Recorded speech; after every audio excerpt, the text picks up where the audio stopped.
Okay, 10 laps. The modified hot rod, semi-main. Greg Ross and Ron St. John, but a very untidy looking start here, but will we see a start? We in actual fact have. And Greg Ross is away with Ron St. John. Neil Heggie up very, very quickly, and he's pushed Gary Jeffs back a couple of positions already as David King relegates Jeffs one more position. But down the back straight for the first time, and it's Greg Ross leading handsomely from the number 8 car of Ron St. John. And then Neil Heggie looking for a way through, and he dives down underneath of Ron St. John, but can't get through at this stage, although he's holding a good line. And now we'll tackle Ron St. John down the back straight. Chris Whiting up on the outside of David King to force his way into 4th position. But while this little battle is going up here, which Neil Heggie has now won, it's left Greg Ross well out in front. From Neil Heggie and then Ron St. John, Chris Whiting looking for a way through now as he goes underneath Ron St. John to move up into 3rd position. Steve Smallman in the 57 car, David King and Graham Gillespie having a good tussle there as the hot rodders bunch right up. Graham Gillespie forcing his way through Ron St. John and trying to get up on the outside of Terry Hopwood, but can't do so at this stage. While all of this fighting is going on, Greg Ross has cleared out. He said, "Oh, see you later," but there was Steve Smallman coming right around the outside. Got a little clip on, I think it was Graham Gillespie, and pushed himself sideways and ended up sprawled in the middle of the track, and the other hot rodders had nowhere to go. So we've seen hot rods go everywhere here, and we'll have a restart with 7 laps to go. Yes, Steve Smallman went for broke, and unfortunately it did break. I think he's broken Graham Gillespie's car, and he's broken Craig Wrightson's as well. Just one of those unfortunate things when a driver decides, all right, I'll give it a shot and see if I can come across the outside of the other cars, and it all came undone for him there midway through turns 3 and 4. Ross, Neil Heggie certainly got the number 7 car into gear tonight and driving well. Yes. Very experienced man behind the wheel of hot rods. It's been his favourite sport, as I said, for a number of years. I can even go back to when the Dubbo track opened up, and Neil Heggie brought across half a dozen hot rod drivers for the very first meeting to give them some support, and that's going back quite a number of years.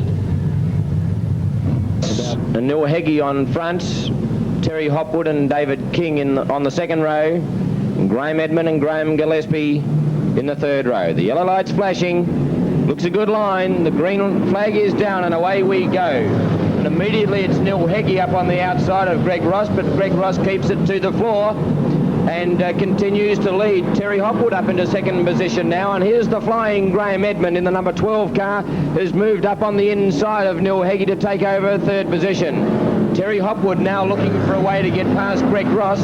Can't do so at this stage. Has a crack at him down below. Can't do. Now switches to the outside. Graham Edmund on the outside also. Hopwood back to the inside. Ross holding a good line at this stage and blocking Hopwood out, which has allowed Graham Edmund up on the outside of Terry Hopwood. And Graham Edmund will certainly make it hot from here. Edmund now up into 2nd position. Has he got the pace to go on with it on the back straight? Blocked again by Ross, but Edmund into 2nd position from Hopwood. Neil Heggie in 4th, and then back to Eric Lavender, David King, Graham Gillespie. But it's a very good battle up front. Greg Ross, Graham Edmund now looking for a way through. He's got the little bit of extra power and gives Greg Ross a good shunt in the tail there, which spins Greg Ross right around. And Greg Ross facing the wrong way, and there's 2 cars. Mad Max from Granville has just absolutely ploughed into the fence trying to avoid Craig Wrightson, I think it was, and has absolutely demolished the front end of his car. He was trying to avoid that other car there and just went bang, headlong into the wall, and that split everything. So we'll just wait on the steward's report here, and I think Graham Edmund's the one that's going to be asked to go into the centre. He's copped the black flag for causing that little incident over on the back straight. He just clipped Greg Ross and spun him around, and Greg Ross ended up facing the wrong way, and Graham Edmund's going to spend the rest of the race in the infield. Well, Greg Ross came over and voiced his disapproval about it all. Graham Edmund saying, I can't believe it, that the sheriff has said, go to jail. And look at Mad Max's car over there. It looks like a Mad Max car now. I don't think Craig's car's too healthy over there either, Ross. He might have got a bit of a clip from Mad Max as he went past. Yes, he's had a rather horrendous night too. He's crunched up. Neil Gillespie has got a bit of a fire underneath there. Probably a bit of fuel built up in the exhaust pipe and won't go out. Coming around for a start. 4 laps to go. And we're under the green, and it's Terry Hopwood this time who's gone straight to the lead from Greg Ross. And he's going to be awfully hard to catch from there is Terry Hopwood. Greg Ross in second, Eric Lavender in third as David King causes a little bit of a stir there, but everybody's through fairly safely. Terry Hopwood coming around now with 3 laps to go. Then Greg Ross, Eric Lavender, Neil Heggie. Then the 36 car of Danny Jones, who has moved through the field. And Greg Ross now losing it on turn 2 and spinning into the infield, but not creating any hassle for the other drivers. And the race continues. This leaves Terry Hopwood with a very good gap on Eric Lavender. Then Neil Heggie and Danny Jones moving up into third position from Graham Gillespie.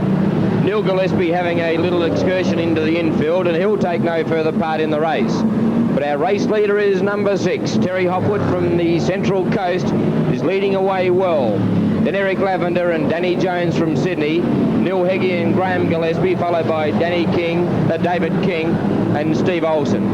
Coming around now to get the white flag is Terry Hopwood, and he certainly has a big gap on the other drivers, and that's in actual fact the checkered flag. I was watching those slower cars in the white flag, but the number 6 of Terry Hopwood, the 10 of Eric Lavender, then the 36 of Danny Jones, the 29 of David King, and then Steve Olsen in the 25 and Eric Lavender in the 22. No time recorded, of course, because of the few stoppages.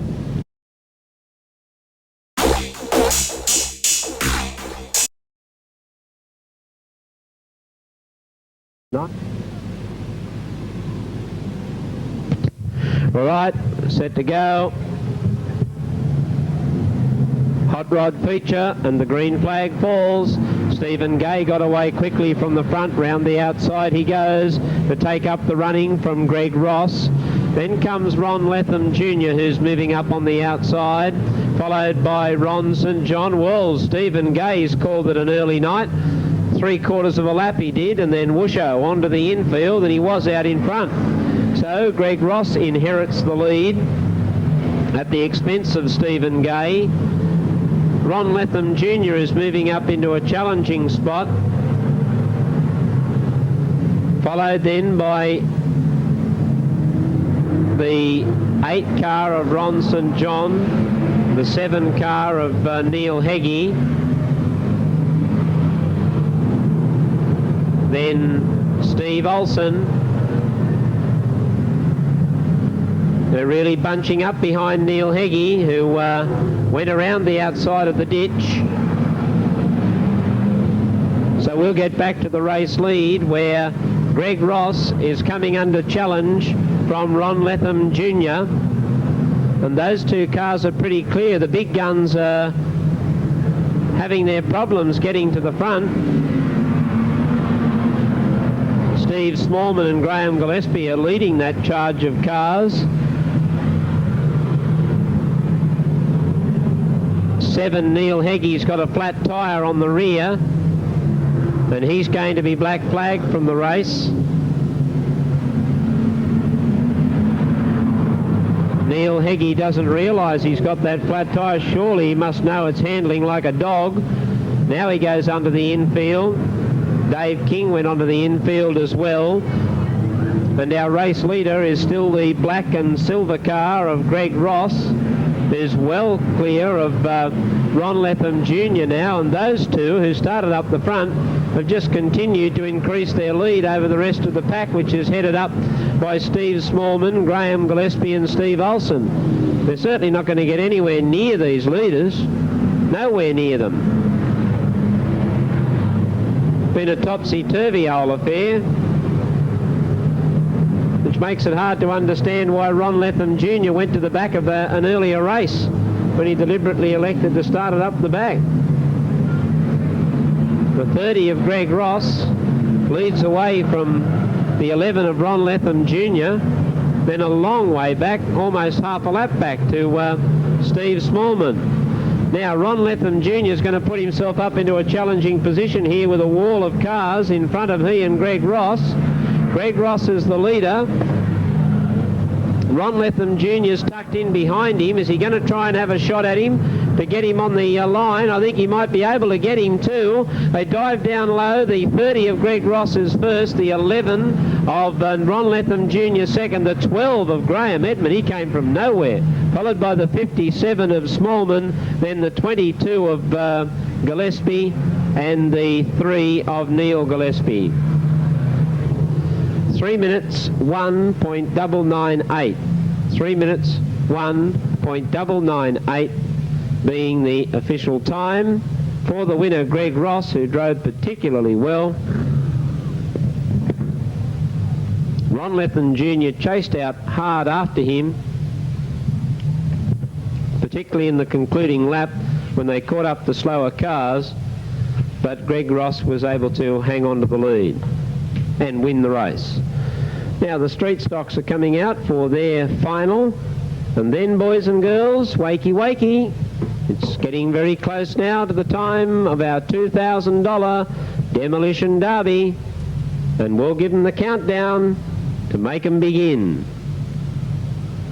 Next Saturday night here at the Motordrome, French Brothers Tyres will join us for the presentation of the $1,000 Super Sedan Classic. Greg Ross